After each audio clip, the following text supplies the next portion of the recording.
eu relato uma dificuldade, ela lembra que fala que eu estou aqui para isso. Né?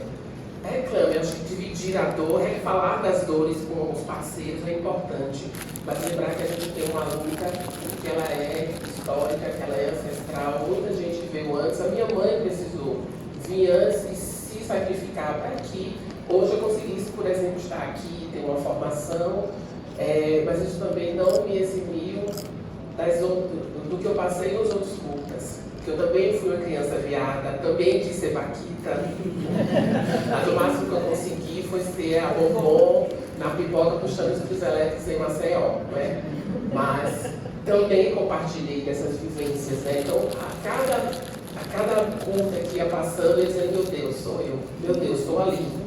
Meu Deus, até hoje eu passo por uma loja, mesmo que eu esteja na nota fiscal, que eu tenha passo por aquela maquininha, na minha cabeça aquilo vai apitar e vai descer aqueles agentes assim em cima, vão me colocar no chão, vão me sufocar igual George Freeman, né? Então a gente se encontra nessas narrativas, né? Então eu gostaria de dizer que eu estou muito feliz de estar aqui, poder compartilhar essas vivências, essas dores, esses traumas e também muitas superações. Eu vou pedir para vocês se apresentarem. A gente tem a bio de vocês, eu sei, peço favor, pedi a bio, chateei, mas é tão bom a gente poder falar da gente na primeira pessoa, às vezes é ruim ser citado na terceira. Ai, você aí me quebra, você entendeu? Eu vou sempre. E aí eu começo a dar o impacto do Charles, mas se vocês puderem se sentirem confortáveis fazer também a apresentação de vocês, porque a gente está indo impactado, muito emocionado com a presença de todos. Então, eu não costumo me apresentar, gente. Minha biografia, eu mando jogar no Google. Até porque, assim, num lugar como esse, com as pessoas que estão aqui, não vou dar carteirada de nada, não tem essa necessidade, né? A gente vai trocar uma conversa. Então, eu conheço uma moradora de rua, teria o mesmo interesse sobre mim? E ser uma mulher negra, em situação de rua, trans e negra em situação de rua, você teria interesse sobre as minhas histórias? Sobre a minha narrativa, eu preciso estar aqui realmente com essa aparência, com essa condição. Esses filmes falam disso. Esses curtas entregam essa questão também. Essas pessoas seriam anônimas, elas poderiam estar no ponto de ônibus. Tirando a nossa intenção de paquita, uma classe médica, eu achei essa inversão de papel. Inversão não, essa possibilidade de papel de pessoas negras, uma classe média alta, num período quase impossível que é os anos 90, 89 para 90, e eu estava presente. Isso era impossível de se ver. A gente que estava ali mesmo no solo, vendo, não tinha. Dito isso, eu vou pular esse proforma da minha formação, do que eu faço, do que eu deixo de fazer, e queria ser só mais uma pessoa, só mais uma mulher negra e porventura trans aqui. Então, na voz, Leon Cunha, uma mulher negra de pele não escura, usando o cabelo preso no rabo de égua abaixo, com muito volume. Éguas também tem rabo, viu, gente? Só os machos. Usando óculos de armação preta com detalhe em metal, brincos pendentes num arco, num semi-arco, com as cores do arco-íris. Afinal de contas, o vale está aí para quem pode ver. Na mão esquerda, pulseiras pretas e douradas para Meia-Alexá, e para Exu, uma pulseira prata escrita Laruie, pedindo Aláfia. E que as pessoas não confundam a Aláfia com a paz. Aláfia é ponto de equilíbrio e permissão para poder ter compreensão do que está por vir. Anel de caveira, para lembrar que estamos em transição, um com a pérola e uma ônix preta também, sendo a pérola para mim e a orixá, e a ônix para Exu. Toda vestida de preto, para lembrar que preto é cor, negra é raça. Ambas trazem estruturas escravagistas e coloniais, mas também a ressignificação de um povo que se faz, usando um termo de uma marca famosa, dourado, para combinar com os brancos. Sendo assim, essa sou eu, estou à disposição.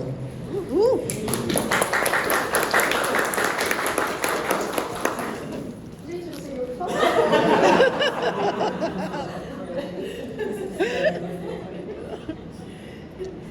Eu sou Jennifer, eu tenho 25 anos, eu sei que ela está muito pequenininha, né? 7 anos, com 27 ou 25. Se livra meu black de leoa.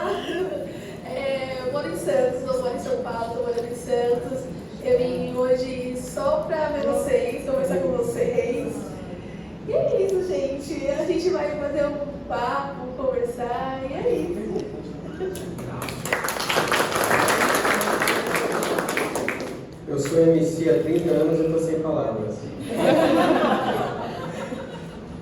Bom, também não vou me apresentar como fazer essas questões aí de currículo, né? Mas só falar um pouco sobre essa coisa do hip hop, né? Então eu sou MC há 30 anos, como já me apresentei, sou conhecido como Paniquinho, sou um homem negro de meia idade, apesar da cara de moleque.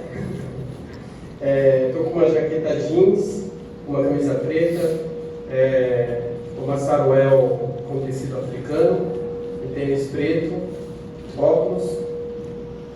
Então aí o diabo.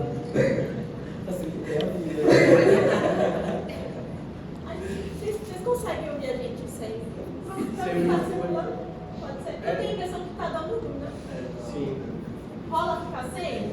Tá tudo bem? Você vai gravando? Vocês estão gravando? Tá gravando? Vocês estão gravando isso? Então, tá precisando vai ficar esse som. Dá pra ver o fundo? Excelente. Então a gente fica sem. Esse tá bom. Bom, eu vou ficar sem, tá bem? A ideia é que seja um pouco mais orgânico, embora a gente esteja extremando, não passa nem sinal do Wi-Fi, porque foi uma longa jornada para chegar aqui, para conseguir entregar esse trabalho tão bonito, com tanto primor para a gente, né? Não é para vocês, é para a gente, para todos que estão aqui. E a gente pensou como tratar da temática tão manjada em novembro de uma forma que também seja provocativa. Por óbvio, a gente está de saco cheio de, enquanto pessoas racializadas, de falar desse mesmo lugar, mas enquanto posicionamento político, posso dizer sobre mim, eu acredito que o processo educativo, embora puxado, ele é valioso. Exato. Então é nesse sentido, como é que a gente vai pensando essas interseccionalidades, pensando as humanidades e falar de um tema que é sensível e é urgente, né? Então, essa mesa é muito potente, porque vai falar de várias possibilidades de serem pessoas pretas, pretitudes, né? Não dá para colocar tudo na mesma caixinha. E os filmes também nos remetem a situações muito específicas, né? Então, foi o único filme que eu não assisti. E aí eu deixei para assistir aqui e, caraca, eu encontrei uma galera da Baticu que batia a taca comigo. Na época que eu tinha lordose para bater a taca, agora eu estou um pouquinho mais travada. E fiquei feliz de saber que essa galera conseguiu produzir um material rico e saber que todas as subjetividades puderam ser expostas da maneira mais visceral possível. Então, a ideia é que a gente possa discutir da maneira mais orgânica e trazer humanidades para esse diálogo. À medida que vocês quiserem trocar também, só levanto a mão, mas em África a gente atravessa, assim, fala nos braços, saca? E eu sendo filha de quem sou, tô com o braço pra cá. A ideia é isso, é que a gente possa trazer essas humanidades, que a gente possa viver as nossas humanidades. Então quem quiser trocar, levante a mão, quiser chegar mais perto também. Tô com o braço cruzado porque eu não gosto de ar-condicionado, tô sofrendo, mas é isso. Vamos trazer esse tempo pra cá, vem com uma tecnologia africana, esse chamego. Fechou? Fiquem à vontade para trocar, quero ouvir vocês. Como foi esses filmes e tudo? Só pra eu vou usar o microfone só para não ter que subir o tom de voz. Vou começar, porque eu estou aqui angustiadinha. Eu achei a seleção ótima, mas tem uma observação. Eu achei ela muito itarista. Eu queria ouvir as pessoas mais idosas. Essas pessoas, essas mesmas características, como 60, 80, pensando principalmente travestis transexuais negras, nesse envelhecimento, que eu acho que é uma conquista também. E eu vou fazer só um panorama muito pessoal. Eu vou começar pela Sueli Carneiro, né? Racismo não é coisa de ignorante, é coisa de profissional que usa dessa prática para negar direitos básicos que ele entende como privilégio. Não se engane, o racista tem plena consciência dos seus atos. Eu também substituiria o racista por cissexista. Essa gente que insiste em dizer que o gênero da pessoa cis é mais legítimo do que o da pessoa trans. E é um apanhado, né, esse encontro de... que se a gente para pensar, dava até para fazer uma ordem cronológica de como as coisas podem acontecer. Eu colocaria primeiro da Paquita, porque é uma ordem cronológica muito real, de projeção, até chegar mesmo no negrume, que é botas e cores e botas. E eu tinha pavor da Xuxa. Eu também. Mas era um pavor absoluto, não consegui. As minhas irmãs, abaixo de mim, bom. Em 89 eu tinha 19. Então, assim, ver a Xuxa pra mim, meus amigos viam, as bichas brancas assistiam Xuxa, piravam com Xuxa. E eu achava um problema. Eu falei, essas pessoas de 19, 18 amam a Xuxa. Nós temos um problema sério. Porque, assim, elas estão presas nesse universo. Isso para dizer que não eram só as crianças negras, mas uma cultura de Brasil mesmo, que exalta a branquidade neste lugar de símbolo máximo. A gente não pode esquecer que a Xuxa também era a namorada do Pelé. Ela surge nesse momento de ascensão, enquanto, e era o mesmo período que a gente tem um texto muito importante, rebatido pela Sueli Carneiro, que um homem negro escreve exatamente isso. Para um homem negro, namorar uma negra é dirigir um fusquinha. Para o homem negro, namorar uma branca é dirigir um Monza, algo assim. A Sueli rebate isso diz que foi a maior treta, conversando com outras pessoas, que foi a maior treta dentro do movimento negro, porque ela veio colocar isso. Inclusive a Gueledés que vai fazer o projeto Rap, que vai discutir justamente as questões de gênero dentro do hip hop e do rap. Isso é muito importante. E estou pensando aqui também, como vocês fizeram a provocação do 20 de novembro, mas tem o 25 de novembro. O 20 de novembro também é o Dia Mundial de Memória Trans, e que começa com uma mulher trans executada em Massachusetts, em 99. A gente só tem falado disso muito recentemente no Brasil, mas é o Dia de Memória Trans que cai no 20 de novembro. Da mesma forma que dia 10 de dezembro é o Dia Mundial dos Direitos Humanos, porque é o surgimento da ONU. E é isso, a gente tem, é um combo esse mês de pensamentos e de proposituras que inclusive me faz pensar, e os filmes trazem isso o tempo todo, né? Quando ele termina, inclusive, as apresentações, termina no Aparelho Luzia, que é fundado por Érica Manquim, que tem aquele discurso que eu chamo de contra-colonial, como o Nego Bispo coloca, de fundar um quilombo urbano, de manter essa estrutura, os desafios da própria Érica, ter uma mudança de expressão de gênero pública. Vejam bem que eu não falo uma transição, eu falo uma mudança de expressão de gênero pública, porque as pessoas trans têm transição como as pessoas estão o tempo todo, e a gente tem os nossos direitos, as nossas vontades de alteração corporal, de mudança de vestimento, ou não. O mais valioso é a voz, como essas pessoas se reconhecem e se apresentam. Que para mim também tem muito a ver com que esse discurso de Érica Malunguinho, ao longo do tempo dentro da Aparelho Luzia, dizendo assim, e é dela, inclusive, essa expressão toda, né, de que a porta está aberta para você que você se sente confortável, porque nós escutamos a população negra estudou a vida inteira que a porta da rua você veio tirar da casa. E tem uma outra população negra, e eu não estou falando de comunidade, porque eu trabalho com população. Comunidade, como diz o Milton Santos, requer inclusive territorialidade. Outras conexões que a população LGBTQIA+, não conseguiu. A favela pode se chamar de comunidade. Uma ocupação pode se chamar de comunidade. Mas eu não conheço nenhum lugar estrategicamente exclusivo de pessoas trans. Mas eu conheço que todos esses outros lugares, chamados de comunidade, expulsam pessoas trans. Famílias negras expulsam seus filhos, filhas e filhos negros sem nenhum pudor. Não há diferença em pensar que o ano passado 122 pessoas trans foram executadas e esse ano 122 pessoas consideradas homens foram executadas. E as famílias foram reconhecer seus corpos. A população trans negra, muitas vezes as famílias não querem seus corpos.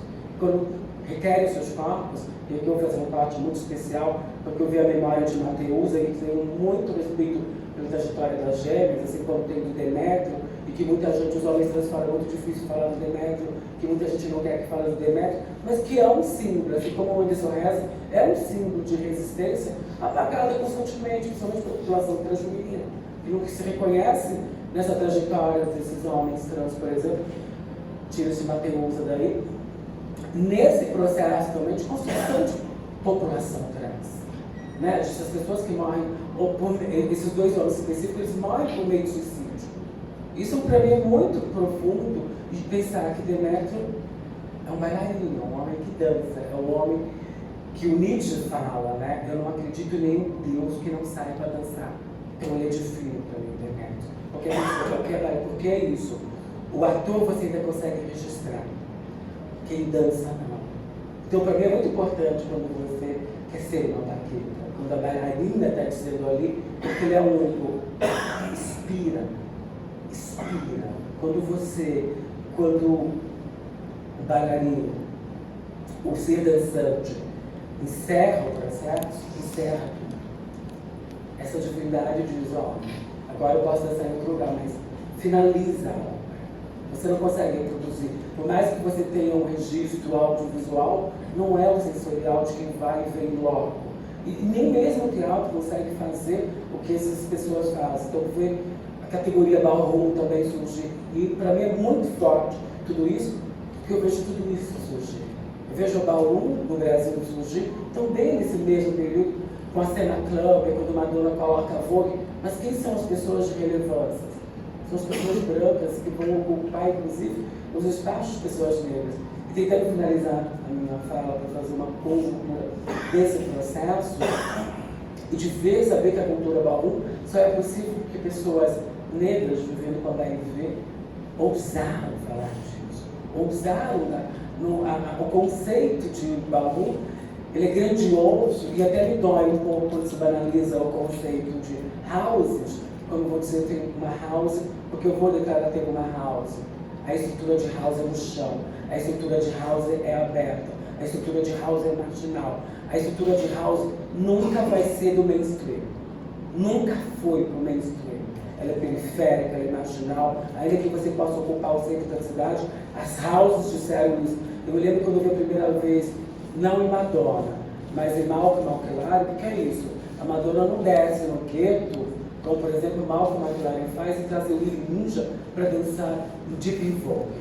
Aí eu fico louca quando vejo o Willy Ninja, porque eu falo assim, gente, tem algo que vai além de tudo isso, que é discutir uma não binariedade. Para quem viveu aquele momento, tudo aconteceu junto. Tudo. O corpo travesti de uma outra forma, com o silicone industrial. Isso é final dos anos 80, início dos 90. O corpo travesti é o corpo travesti que eu ainda vejo nas esquinas, sem peito, sem silicone, com um chuchu, e que apanha por ser travesti.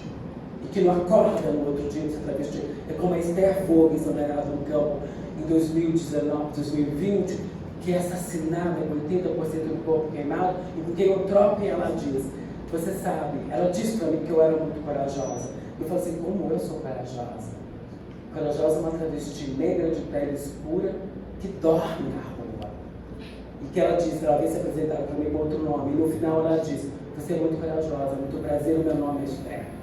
Então saber que as nossas conexões, as nossas raízes negras, permearam os caminhos inimagináveis.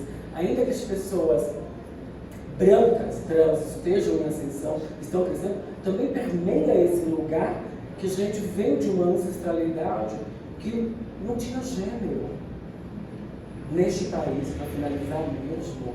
Por isso que eu me recuso a aplicar à mulher negra a lógica sem gênero.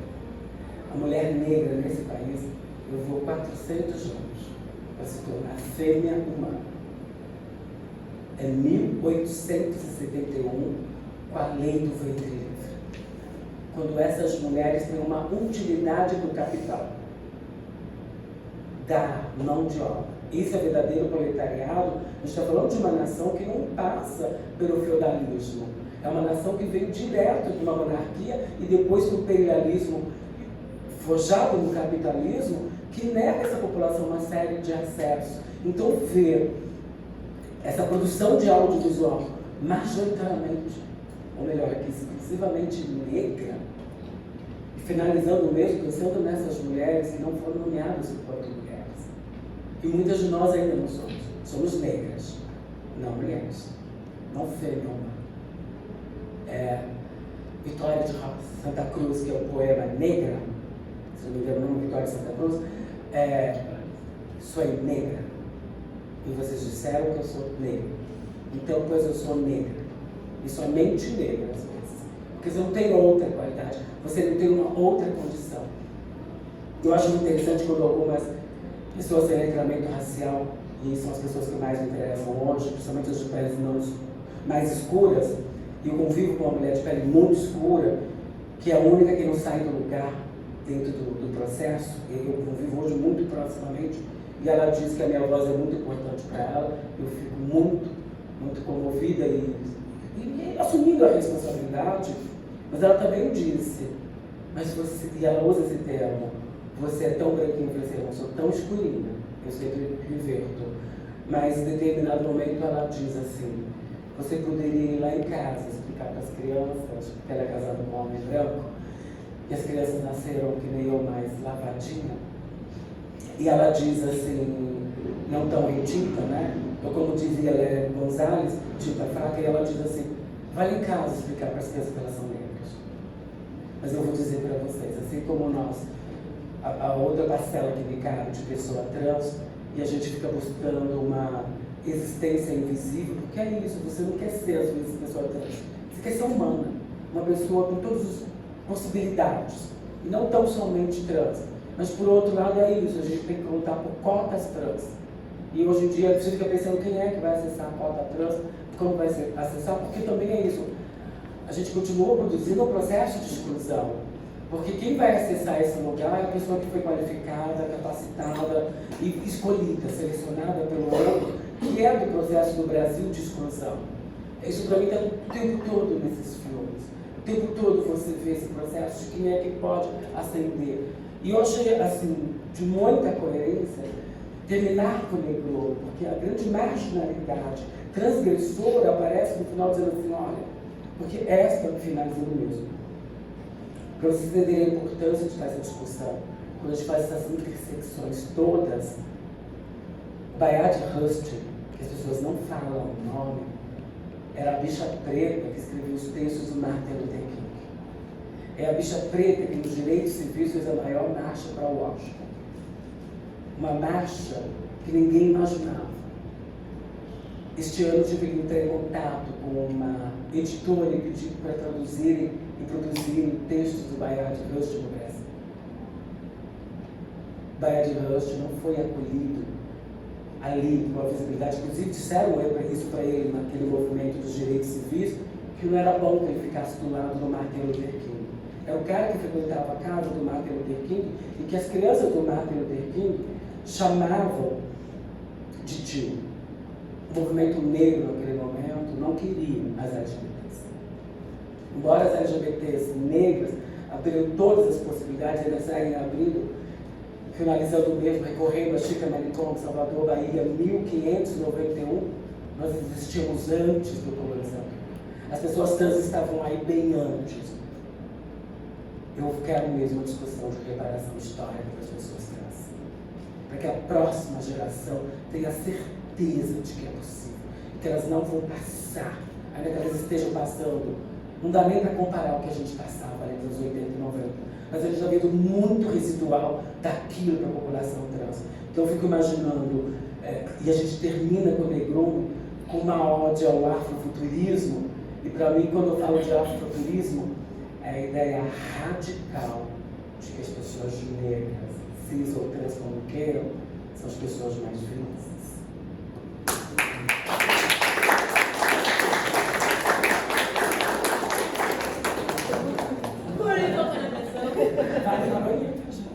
Não quer falar agora? Mas é só uma ideia. Sim, sim. Essa ideia acaba com qualquer coisa. Também é extremamente importante as reflexões. Eu vou trazer um pouco a importância da arte, né? Vamos considerar que esse diálogo ele tem que ser múltiplo, numa perspectiva da gente trazer vários assuntos, né? Então, eu acho que partindo da minha experiência, para além, né, da minha experiência como homem negro numa sociedade racista, né, foi no hip hop, isso na adolescência, que eu encontrei essa possibilidade de adquirir conhecimento, né? Então o hip hop chegou até mim, porque a escola não abordava esses assuntos. Então todas essas dores comuns que a gente sofre e que a população negra da diáspora como um todo, com todas as suas complexidades, todas as suas histórias de vida, né? E essas intersecções, né, relacionando a questão da sexualidade, da subjetividade, né? Todas essas questões, a gente tem vivenciado numa sociedade racista como a nossa, todas essas complexidades sem esses referenciais, sem essas possibilidades da gente se reconstruir, da gente se centrar em algo que possa possibilitar essas construções das nossas identidades, né? Então, por isso que ainda nos dias de hoje a gente encontra vários dos nossos ainda em processos de construção, muitos dos nossos até o inverso disso, né? Contrapondo essa construção da nossa identidade, porque a gente precisa realmente nomear quem são os maiores responsáveis dessas dores, que é a população branca, que é a branquitude, né? Foi através do hip hop, por exemplo, que eu, nesse processo de construção de identidade, fiz parte do Guelé 10, Instituto da Mulher Negra. Então foi através também do hip hop e desses encontros, né, desses aquilombamentos, como a gente está fazendo aqui, dessas trocas de conhecimentos, que a gente vai construindo mais identidades, absorvendo mais conhecimento e desconstruindo outras ideias que poderiam ser equivocadas nesse nosso processo, né? Então, foi através do Guelé 10 e com Sueli Carneiro e com todas aquelas mulheres que eu fui Solimar, né? Foi aprendendo a também identificar que o hip hop era machista, também que o hip hop reproduzia inúmeras outras violências que a sociedade reproduzia. Então, foi nessa observação e nesses encontros, nesses questionamentos, né? Nesse ficar na parede, né? Também, né? E falar, você é MC, você vai estar com o microfone na mão falando as suas verdades, então você tem que escutar essas verdades também. E a gente foi lá e ouvindo aquelas mulheres negras, e ouvindo as pessoas trans, as pessoas LGBTs que ia mais, e absorvendo. E olha que tardiamente, né, o movimento LGBT que ia mais, tardiamente se apropriou do hip hop para utilizar esse recurso como possibilidade de voz também, né? E que hoje, que bom, né, que a gente entende que o hip hop é uma ferramenta extremamente importante, ela está a serviço de todas aquelas pessoas que sofrem dentro dessas interseccionalidades de violência que a gente sofre da população branca, que a gente sofre da branquitude, que a gente sofre do sistema capitalista, né? Então, muito interessante, né? Boa parte dos vídeos eu também quero agradecer a Mariana, que eu vim falar também um pouco sobre essa reflexão a partir do Casca de Baobá, e que também me faço me ver identificado naquele vídeo. Primeiro porque eu também falo que o hip hop foi tão importante na minha vida que eu costumo dizer que ele foi meu pré-vestibular. Então eu fui para a universidade porque os conhecimentos que eu fui adquirindo do hip hop me fez ver a possibilidade de, eu também posso, né? Então peguei lá as discussões sobre, as primeiras discussões sobre políticas de ações afirmativas, sobre as cotas, e eu, por exemplo, saí da cidade de Tiradentes e vim estudar pedagogia no Mackenzie. Então, olha, saía de uma realidade totalmente, né, periférica e vinha para um campus que parecia Beverly Hills, né? Parecia que você estava num outro país, numa outra realidade, e muitas vezes sofrendo essas resistências, né? Sendo abordado pelos seguranças negros constantemente para poder provar para eles que eu era, comprovar que eu era estudante, e passando isso por foram 5 anos de formação. E muitas vezes como eu chego pronto, preparado, não necessariamente tão pronto, mas a gente em processo,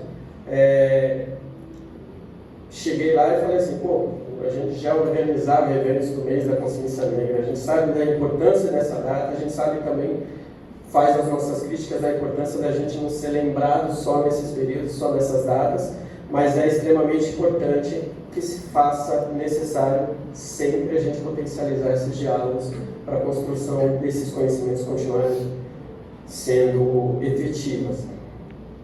E aí eu lembro que isso foi em 2001, eu ajudei a organizar, fui no centro no DA, no centro acadêmico, e queria organizar o mês da consciência negra lá, e levar a galera do hip hop, levar algumas pessoas que eu conhecia do movimento negro e tal. E para minha surpresa, a partir desse momento foi o primeiro Afromac, que foi em 2001, e foi considerado o primeiro encontro o primeiro evento do mês da consciência negra em 131 anos do Mackenzie. 138, se eu não me engano, porque o Mackenzie já é muito antigo, né? E é importante a gente ver que hoje, depois de mais ou menos, foi 2001, são 25 anos, é isso? Nós estou revelando minha idade, né? Não, 2001. 24 anos. E ainda a gente sabe que recentemente eu sempre vejo que os alunos negros que continuam estudando lá no Mackenzie ainda continuam com a Afromac. Isso é importante, né? Essa roda que gira e que faz esse círculo, né, dessa corporeidade africana que a gente tem. Então a gente reproduz isso, e isso está dentro da gente, né? A gente faz essa roda da conversa, a gente faz a roda da capoeira, a gente faz a roda da rima, do hip hop, a gente produz conhecimento através da arte, né? Então, por isso que é extremamente importante você ver a rima, o rap, o samba, os encontros, os alongamentos lá da Parelha Luzia, a sétima arte, a macumba, né? Então, olha que possibilidade que a gente tem de construção de conhecimento, né? E a gente se desvencilha desse saber hierárquico que foi imposto para a gente, que só a universidade é que constrói conhecimento, né? Ou seja, se eu chegasse aqui para vocês não sei se tem pessoas da saúde aqui, mas eu não entendo tanto de genoma, né? Mas o pouco que eu li, se eu chegasse aqui afirmando que uma pessoa de olhos claros é menos inteligente do que uma pessoa de olhos escuros, vocês iriam acreditar nisso? Não. Não é? É um absurdo. É um absurdo acreditar nisso, né? Mas o pouco que eu li sobre genoma, né, eu tive o entendimento de que o mesmo material genético que é responsável por determinar a cor dos olhos das pessoas é o mesmo que determina a cor da pele.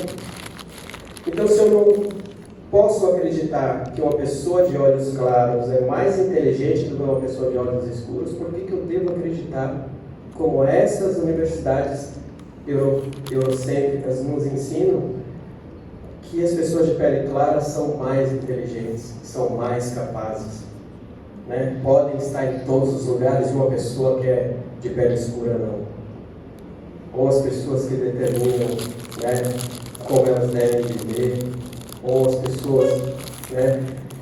Ou seja, tudo isso para dizer que nossas rodas de conhecimento, nossos encontros, nossos aquilombamentos, nossas trocas, é que nos fazem, de fato, nos tornar, talvez, pessoas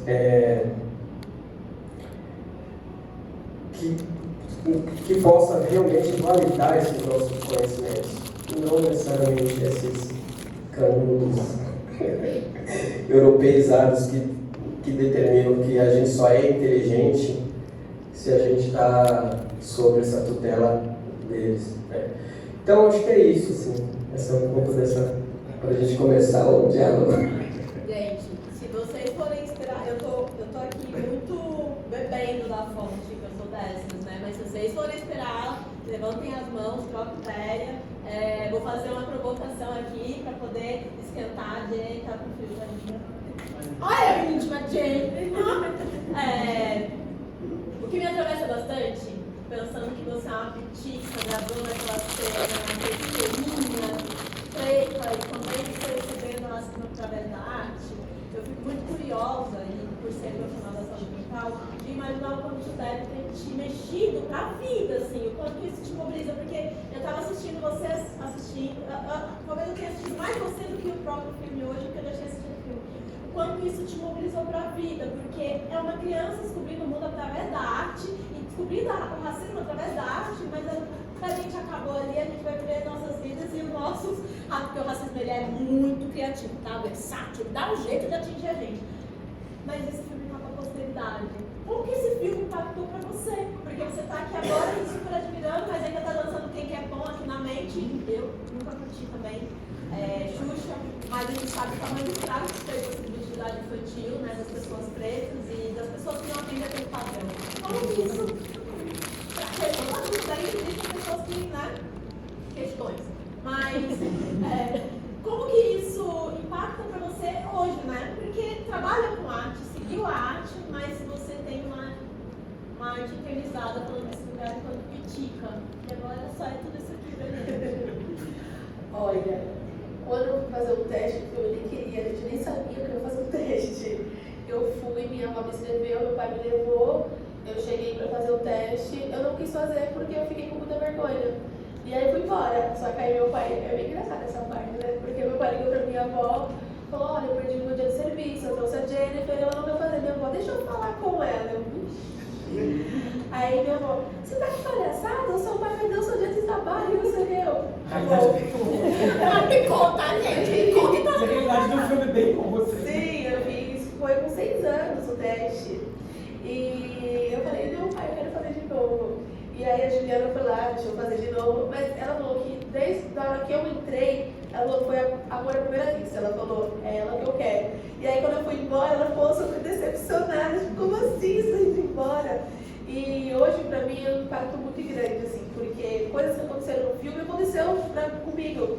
Eu fui fazer um teste no filme da Larissa Manoela, tinha eu, Mina Branca, e eu fiz tudo certinho, gente, tudo certo, juro. E a mina errou uma fala, ela saiu perfeita, ela passou e eu não. Por que será? Entendeu? E aí é muito, o que me impacta também muito sobre cores, é a frase que a professora fala, exóticas. Na época eu não sabia o que era isso, porque quando eu fiz o cores, pra mim era uma brincadeira, né? Ao longo dos anos eu fui entendendo que realmente eram cores, quando as pessoas me mandavam mensagem falando, olha, eu passei na escola o seu filme, e eu ficava, eu mesmo? E quando ela falou exótica, eu não sabia o que era naquela época. Hoje em dia impacta bastante, porque como assim exótica? Como assim, você me acha exótica e eu não posso me aceitar, eu não posso ser uma paquita só porque eu sou preta, eu não posso pintar meu cabelo de loiro só porque eu sou preta. Qual é o problema? Aí por isso eu sou exótica? Claro que não, você que é exótica, só branca, não diria tipo isso, sabe? Não, tá tudo bem. Até porque a gente não pode domesticar os nossos afetos a partir do momento que a gente é violentado. Eu falo muito sobre isso, que a gente, em ser domesticada e raivosa, sou raivosa, prazer, eu mesma. Mas quanto isso deve ter sido potente, mas ao mesmo tempo devastador, entender que aquela picozinho foi entendendo a arte que ela produziu e que vai impactando na vida de pessoas que já têm uma cognição maior, e agora você faz isso, né? Você faz arte, você está trabalhando também na produção. Sim. E aí, por óbvio, com esse letramento racial que foi amadurecendo depois de uma produção. E olha, demorou um pouco pra mim amadurecer, viu? Porque depois de cores, eu tinha esse cabelão bonito e tal. eu ainda não me aceitava, pelo fato que estudei numa escola, duas escolas particulares, que só tinha eu de negra na escola inteira. Então, eu queria alisar meu cabelo, porque eu falava, todo mundo tem cabelo liso, só por que eu tenho esse cabelo, sabe? Então, eu não me aceitei. E eu não me aceitava, né? E eu morava numa casa que aí tem a parte do filme que falou, não do Cores, do outro, que ele foi na loja. Eu não sei de onde veio, odeio negros, não gosto de negros. Minha avó falava isso, eu não gosto de gente preta. Eu ficava, mas eu sou preta, como assim? Ela não gosta de mim, sabe? Eu escutava muitas vezes, e minha avó era mulher negra. Minha avó, assim, gente, eu fui adotada por ela, né? A minha mãe me criou, eu nasci da minha mãe morava aqui em São Paulo. Depois eu fui para Santos, uma advogada branca, que a minha guarda e a guarda do meu irmão. E minha mãe não quis dar minha guarda para ela e nem do meu irmão. Ela fez de tudo para minha mãe perder a guarda. Como ela era branca, ela conseguiu. E aí eu e meu irmão fomos para a casa da Vó Benedita, aqui em Santos, né? Nisso, ela não conseguiu dar minha guarda pelo fato que era uma mulher solteira. E naquela época tinha que ser casada, né? E nisso, a moça que trabalhava na casa da Vó Benedita, o irmão dela ia lá e ele se apaixonou por mim. Eu falo que é meu tio hoje em dia, mas não tem nenhum laço com a minha mãe, tá, gente? Aqui é muito... Mas assim, diminuindo. Eu fui adotada por uma família negra. E só que, não sei, gente, na mente deles eu acho que eles eram brancos, porque nunca mostraram pra mim, você é negra, você tem que se aceitar, e assim, não. Minha avó falava assim, eu quero alisar meu cabelo, vamos alisar mesmo, esse cabelo tá feio, era assim. E aí depois que eu fiz o Cores, ao longo dos anos, adolescência, eu falava, não vou mais alisar o meu cabelo. E nisso, nessa minha rebeldia, como eles falavam, eu fui pro hip hop também, sabe? Eu apresentava a batalha que tinha, tudo. E ao longo do tempo, o meu cabelo foi crescendo, eu fui gostando mais. E eu falava pra minha avó, para de alisar esse seu cabelo, o cabelo da senhora é lindo do jeito que é e tudo mais. E nisso, tipo, todo mundo da minha casa começou a deixar o cabelo crescer, sabe? E isso eu falava, caracas, eu consigo conversar com as pessoas e deixar elas se aceitarem do jeito que aí vinha aquela palavra rústica, sabe, exótica. E aí eu falava, gente, a gente não é exótico, a gente tem que se amar. A pessoa que é exótica tá falando isso, sabe? Porque se ela não se aceita, é porque ela também, se ela não aceita o outro, é porque ela não se aceita. Então, quer dizer, eu tenho que ser exótica porque você não se aceita? Claro que não, eu tenho que me amar. O problema é seu que você não se ame. E nisso, depois de longos dos anos, minha avó, meu avô faleceu, né, em 2018, 2019, eu fui morar com a minha mãe de sangue. Ela, tipo, gente, minha vida assim mudou, porque eu era patricinha, eu estudava em escola particular, então eu tinha uma vida maravilhosa. Não que a minha vida não é ruim, não, gente, é maravilhosa. Mas assim, mudou muito, porque a minha mãe era periférica, morava em uma casa de madeira, em cima do próprio, como é o nome, Adriano? Isso, córrego. E isso, da Papa Fita mesmo. E aí eu falava, gente, cadê a Jennifer, tipo, de um mês atrás, sabe? E isso foi assim, muito doido, porque mudou a minha cabeça. Totalmente, tipo, eu vivia uma vida de gente branca, vamos dizer assim, e depois eu fui viver uma vida de gente negra mesmo, sabe? Tipo, raiz ali.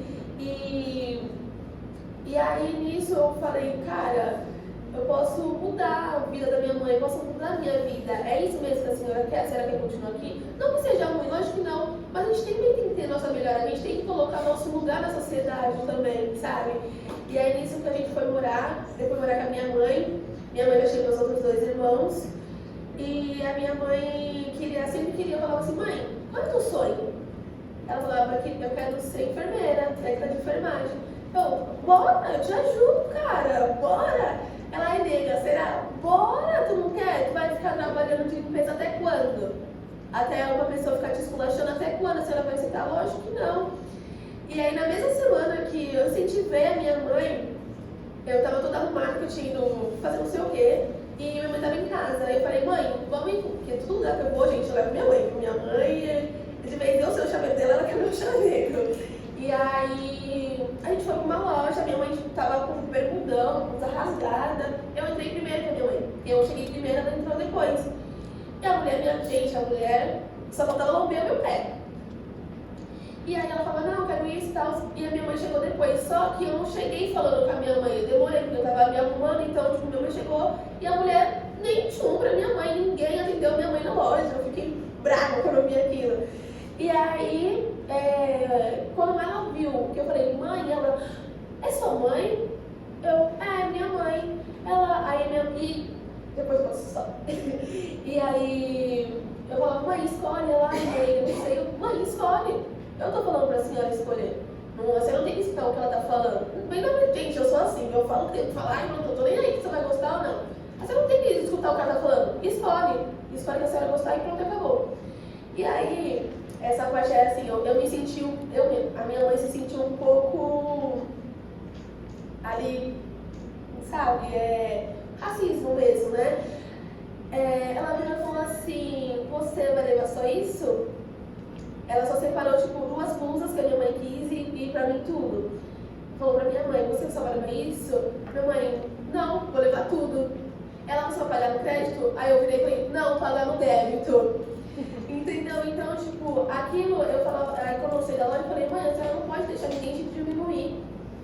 Não é porque a senhora veio de uma sociedade de baixo, que quer dizer que a senhora tem... Gente, quase, minha mulher é negra. Onde faz? Não dá garantia de nada. Entendeu? Então, tipo, o negócio é que vem de uma pessoa que a gente nunca vai achar que, porque é uma pessoa negra, então ela vai saber o que eu já passei na vida. E a gente acha que ela vai falar com você normal, né? Nada, gente, é pior ainda, sabe? Infelizmente não, até porque a gente não pode negar que a gente está numa terra que tem uma magia, eu costumo dizer que é a magia branca, que é do Senhor do Ocidente, né? E eu penso que é muito perigoso quando a gente esquece disso, que a gente vive numa sociedade adoecida a partir desse... Que aqui no Brasil também tem uma coisa, desculpa te falar. Mas sem culpa. Que é Gente, dialogue, senão a gente vai ficar aqui na nossa É bolha. muito mais perverso. A gente tem os minutinhos ainda. Isso é muito mais perverso. A gente tá falando da democracia racial, que durante muito tempo foi projetada. Não é uma política pública, decretada, imposta. Inclusive, a gente, por exemplo, a gente não teve o Haiti teve, né? Igual quando a Revolução Haitiana diz o seguinte, hoje todo haitiano é negro e todo negro é haitiano. Qualquer negro no mundo que quiser voltar para Haiti vai ser negro. A gente não teve, inclusive, a gente não pode esquecer de uma estrutura de segregação que o Brasil mantém, que é interessante. Essa discussão, quando a gente coloca, é legal ver esse monte de tons de ser negro existindo, porque é isso, e aqui são os tons mais claros, ou não escuros, que é muito interessante ver como as pessoas vão se aproximando e deslegitimando, inclusive, o quanto você é negra. Mas eu sempre falo assim, você tem dúvida de quem é negro? Pergunta para o branco. O branco não tem dúvida nenhuma de quem é negro. Mas essa discussão, e é exatamente isso, essa estrutura também de controle social, do capital, que vai sequestrando as nossas identidades, o não letramento. A gente está falando de uma educação que não permite, que a lei que a hora, a lei de incentivo à discussão e à promoção da educação racial nas escolas é recente, não é uma coisa, e que não tem nada dado, que tudo é uma luta constante da população negra. Às vezes eu olho para essa pessoa e eu fico pensando, será que ela sabe o quão ela é vítima desse processo? E a gente pensa. E a mesma coisa é isso, a gente tem uma mudança. Eu, por exemplo, eu sou do hip hop, do rap. Eu sou da disco music. Então, olhar daí a Silvestre, porque assim, e olhar mesmo, quando você olha a black music, por exemplo, americana, que já trazia outras possibilidades, eu não tenho uma referência no Brasil, no passado, de alguém como a Silvestre, ou mesmo uma diva pop. Lógico, quando eu olhava para Elza Soares, eu sou de uma geração Elza Soares, que inclusive sofreu e retira do Garrincha o fato negro. Hoje, talvez, se muita gente visitar o Garrincha, fala assim, olha, ele é muito mais negro do que as pessoas estão dizendo, que apagam, inclusive, esse traço do Garrincha. Mas finalizando isso, é a Elza Soares, por exemplo, que ele declara, que salva ele durante o tempo do alcoolismo. Essa mulher negra de periferia que está sempre na luta. Mas de novo é isso. Se durante muito tempo a nação oferece para a gente a dor, o que a gente está produzindo numa contemporaneidade, que é justamente dizer assim, ó, nós vamos enterrar o processo de dor que vocês produzem. Nós temos dor, somos humanas, reconhecemos inclusive as nossas dores. Mas nós somos muito mais do que as dores que você promove, né? Porque é isso. Muitas vezes uma pessoa negra vai dizer o seguinte, não quero sofrer como ele. Da mesma forma, quando você traz da sua avó, a Carolina Maria Josina falava isso. Quando você lê o Quarto de Despejo, não, mas o que eu mais gosto é o Diário de Bitita. O Diário de Bitita, a mãe dela diz para ela, a mãe diz que ela não lembra sentido. O Diário de Bitita, que é a infância da Carolina, quando você vai relatando uma série de coisas, é este lugar também que eles não tiveram por ele como a África como não lugar. A África nem era referendada. Eu estou muito mais discutir a diáspora, discutir uma África no Egito, e aí, depois enquanto os egípcios estão hoje aqui no Brasil, por exemplo, só vemos egípcios brancos.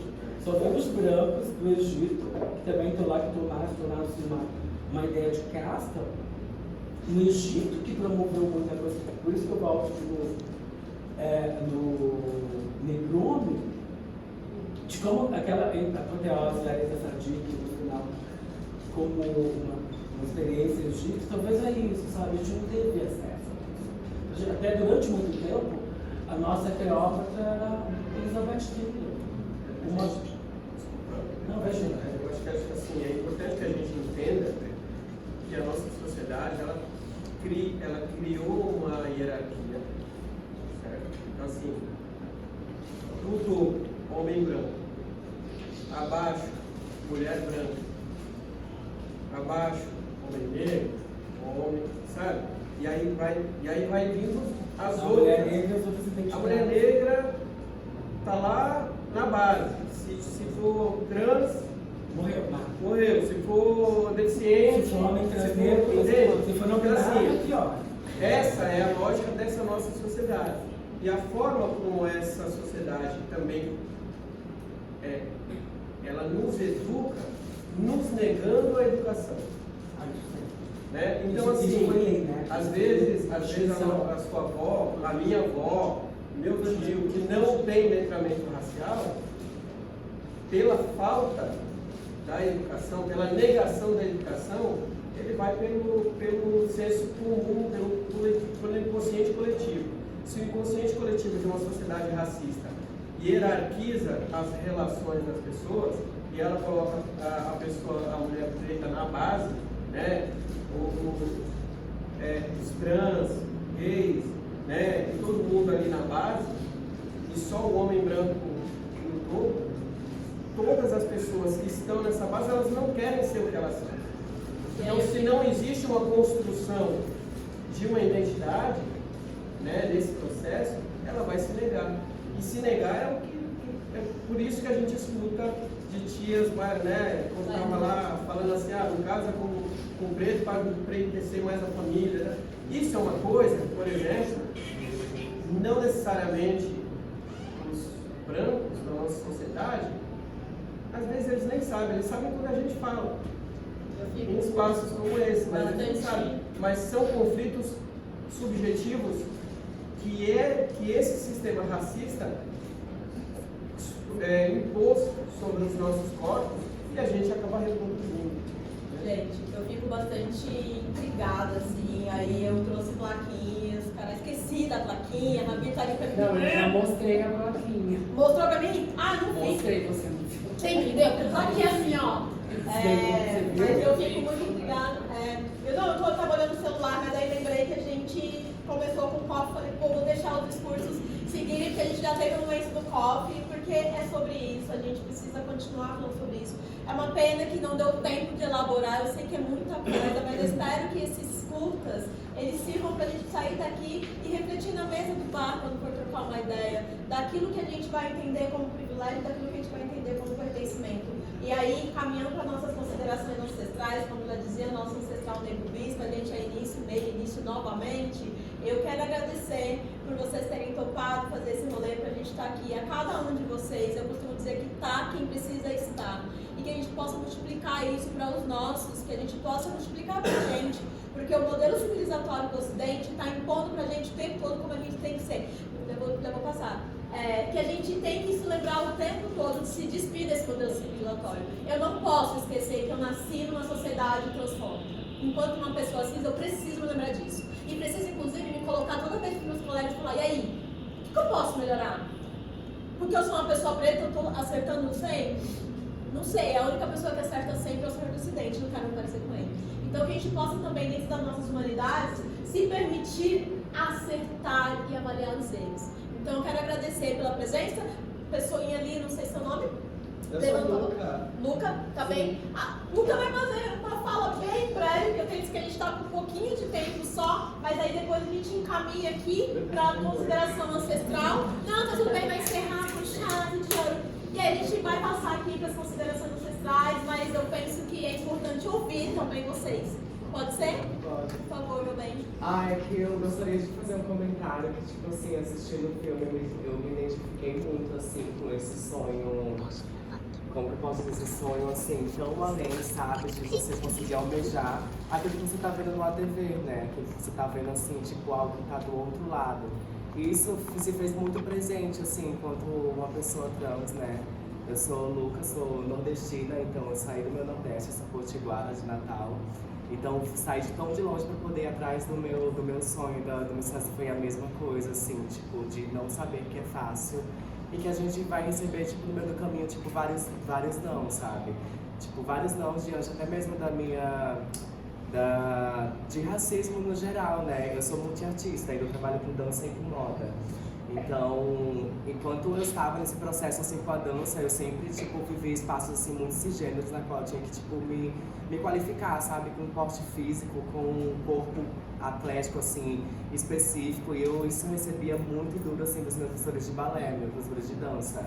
Então isso, levar isso diante de uma transição, de não me reconhecer com esse corpo, já é outra cobrança também, na qual a gente sabe como é que é o mundo cisgênero, né? Eles nos esperam da gente que a gente possa, tipo, entregar, né, uma passabilidade cisgênera, né? Se você é uma travesti, se você é trans, se você quer dançar no elenco feminino, então você tem que, mostrar o que você quer ver, sabe? Normalmente essas pessoas, elas querem ver mais essa passabilidade cis, né? Então, tipo assim, então sua companhia não é inclusa. Então, isso onde que tá a inclusão, sabe? Onde que tá a inclusão de ver pessoas pretas dançando, de ver pessoas pretas ocupando lugares, assim, de cargo que são muito importantes, mas que isso, tipo, não é fácil, assim, não é fácil como não foi fácil, tipo, em um filme não é fácil também na vida real, né? Mas, assim, diante de muita luta, de muita resistência, eu consegui o título de ser a primeira trans a dançar na sapatilha de ponta, numa companhia profissional no Brasil. Na companhia profissional do Brasil, né, tipo, e é isso, né, infelizmente eu me encontro num meio, assim, sem companhia de dança, tipo, tô como artista independente, mas até que ponto, né, a gente começa, tipo, a despertar, né, e o balé já é uma área, assim, que é muito dura, assim, porque tem uma exigência, tem uma estética, e normalmente essas estéticas são estéticas brancas, são estéticas europeias. Então, tipo assim, onde a gente tem a nossa pioneira Ingrid Silva, que não foi fácil chegar onde ela chegou, a Ingrid, e assim como também nem outra pessoa trans que também tem esse sonho, né, de querer ser uma bailarina, de querer estar na companhia de dança. E tipo, a gente tá atrás dessa mudança. Lá fora já acontece, lá fora já tem travestis e pessoas trans sendo principais em companhias de dança, sendo bailarinas principais. Então, tipo, fazer isso no Brasil é um processo muito lento, mas se a gente desistir, eu acho que a gente não consegue ser exemplo para outras pessoas que estão começando através até mesmo de um filme. Entendeu? Gratidão pelo compartilhamento.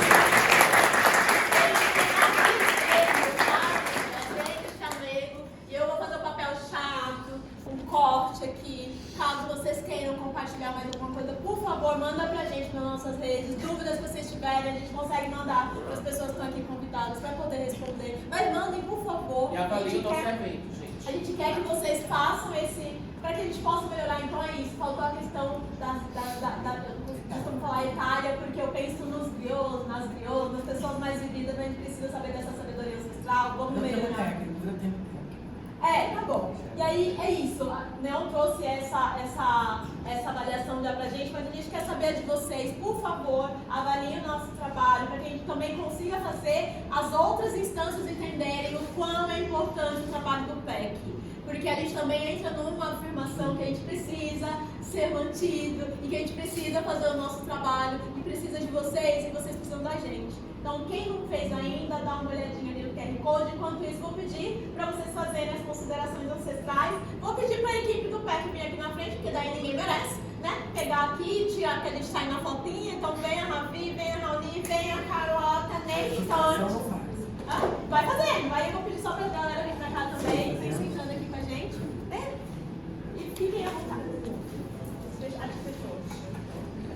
Bom, vou fazer assim. Quero primeiro agradecer vocês, mas quero agradecer a todos pelo convite. Eu quero agora falar que estou atuando como gestor de uma casa de cultura municipal, a Casa de Cultura Hip Hop Leste, né? E que fica em Cidade Tiradentes. Então, assim, esse espaço, esse equipamento está aberto. Eu quero levar discussões como essa para lá. Então, o Entre Todos já até convidei o Entre Todos para a gente fazer essas mostras lá e esses diálogos.